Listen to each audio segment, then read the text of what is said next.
thoughts right now, and I really need to talk about them. I truly think that in all of the media in the mainstream right now, we're being fed white nationalism and conservative ideology, really reminiscent of post Reconstruction era media. And you can definitely call me crazy if you want to, but I think we're at a peak of a cultural zeitgeist right now. And the fight between Mike Tyson and Jake Paul was to be an exhibition for the shift in cultural attitudes towards the myth of white exceptionalism and towards white nationalism.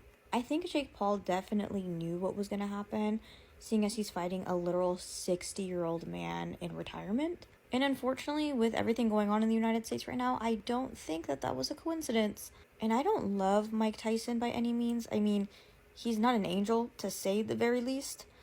But you can't deny that he's a giant, big Americana imagery for the American underdog. And Jake Paul, who's known as a scammer, an abuser, and a modern day colonizer, winning definitely peddles the idea of white exceptionalism in the same way reminiscent of Trump's winning. And I don't think it's a coincidence that he endorses him. Jake Paul's speech at the end of his winning fight vocalized some sort of triumphant victory towards the oppressive attitudes of America right now. He pedestaled police officers and those who believed in the age of truth, since the truth is coming and for those who are awakening. It's a weird virtue signaling that MAGA has been peddling since the start of this whole thing. And it seems like Jake Paul and all the sponsors behind him organized this entire event that seemed to be a guaranteed win to be able to further peddle this ideology and conservative attitudes that have already vastly shifted in these last couple weeks. I've even seen some people make the connection that picking Mike Tyson specifically because of his imagery, that beating him, beating the stereotypical African American brute, is similar to humiliation of a minstrel show, and its defeat of Mike Tyson is something that white America needed at the moment. This all seems really crazy, but I'm going to talk really quick about the history of the Reconstruction era in the 1920s of the United States. Post-Civil War America was at an extreme economic decline, and Americans were desperate to seek and latch onto something that would give them hope. And because at the root of the Civil War was the issue of slavery, a silent film was released called Birth of a Nation. Birth of a Nation was a direct response to the Civil War, except it didn't condemn racism. It propelled the KKK and pedestaled them as the heroes in the silent film. Birth of a Nation had extreme cultural influence. The film alone helped propel white supremacist ideologies and literally birthed alt-right and white nationalist lobbying groups into political positions. Because the KKK had amassed over 5 million members nationwide because of Birth of a Nation's release, politicians started to have to latch on to white nationalist propaganda and white nationalist ideology in order to get voters. And it worked very successfully. Now that white nationalist groups have expanded and succeeded both socially and politically, its propaganda became wider and wider, now targeting all immigrants, all people of color, including indigenous people and Jewish people. And the media depicting these ideas became even worse and more objectifying, which sparked several movements for civil rights. And one could argue that our Reconstruction era would be post-COVID-19, where our economic decline had many scattering for answers and clinging onto hope, then latching onto alt-right spaces and manospheres. And just like clockwork, historically, after recessions, there needs to be a scapegoat of some sort of minority group in order to keep nationalism high and patriotism high, i.e. the Holocaust and the blaming of Jewish people after economic decline. Hitler wasn't so successful at first because people genuinely hated Jewish people. It was because people needed answers out of pure desperation because of their poverty. And propaganda is never supposed to be clockable. It's supposed to be easily digestible and slowly, intensely radicalizing. Are all the events happening right now super carefully orchestrated? Perhaps not. But I do think they're going to be giant contributing factors to white nationalist attitudes in the future, like it has been historically in the past. And although these events are not being organized with the same people, they're still being put forward because of the same attitudes and same ideas that they all share together.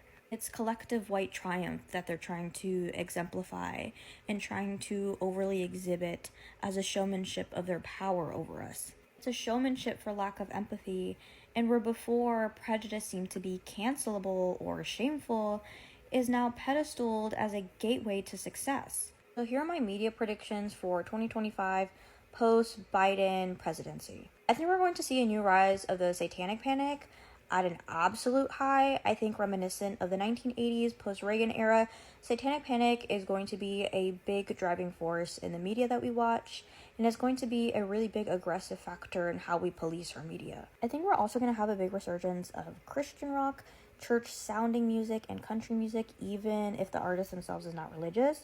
I think it's going to be a big opportunity for profit. And there are already some pop girlies that already make Christian church sounding music, even if it's not intentional, like Gracie Abrams. I think the style is definitely already gravitating towards that. I think we're definitely going to have some counter narrative and pushback towards that from the LGBTQ plus community, like Ethel Cain or Chapel Rowan, for example. I think we're going to be seeing a huge wave of random influencers that you expected the least to go religious, because there's going to be a huge paycheck behind it soon. Just like people were paid to endorse Kamala, I think there's a giant new opportunity for payment and representation. And since the new wave is going to be definitely right-leaning and no longer progressive and blue, I think a lot of people are going to be cashing in the paychecks from a lot of churches, or at least church-centered movements. With a huge recession coming soon and less product in the market because of tariffs, I think the less hair, the better.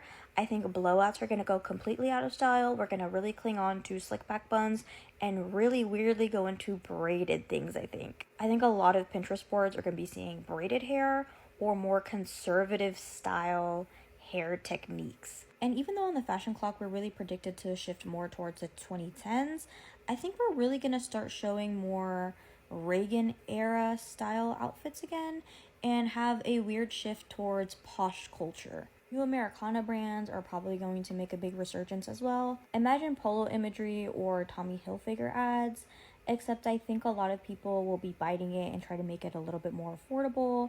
I think in terms of media, we're going to see a huge resurgence of reality TV. And I think organizing the fight with Jake Paul through Netflix was no coincidence. It being the biggest media event of the past however many years definitely is going to give some confidence for overproduction in streaming services, but especially Netflix. And I don't have to state the obvious, but I think a lot of racism and prejudice will be in a huge rise in the United States. So I would recommend you not to audition for any reality TV in the next couple of years, because they will definitely use you as a pawn in this whole social climate. And we've seen this trend already start applying to reality TV, where shows like Love is Blind previously never mentioned their contestants' political affiliations. It seems like the past two seasons have been heavily reliant on what they think of themselves politically and their partners' affiliations. A huge dynamic for the past two seasons for Love is Blind are people's political differences, which doesn't seem like was mentioned in literally any of the other seasons as a big block in the road hiccup, or even mentioned at all, really. I also predict in animation there's definitely going to be a lot of monster or alien figures signifying an other population with some big grand story to tell, whether it be inherently negative or positive, because there is going to be a huge talk about racial biases in the media in these next coming couple months. And I definitely think that can be exemplified through movies like Luca or Elemental. I do predict, though, that these monster-esque figures will probably have some inherent negative biases towards the end of its run. And a lot of propaganda introduces itself as satirical or comedic at first to be able to introduce you to the idea. So I'm very curious to see what kind of trends that will inhibit in our media as well. I also predict that modest wear will have a huge comeback, and we won't clock it at first because it'll be wintertime, but it'll have some weird like accessorizable element to it, I predict. Maybe colored tights or layers. And I fear the end of the low rise is definitely over, and covering as much as possible is going to be the new classy chic. But that's kind of all of my media and pop culture predictions for now, I think. It's a super interesting conversation, though, and I do have many thoughts. So if anybody else has any predictions, I would love to hear them. Another episode of Seen and Heard podcast. Please remember to like, share, subscribe so you won't miss our next episodes. And please consider a donation that helps with our programming, and we'll greatly appreciate it. Thank you.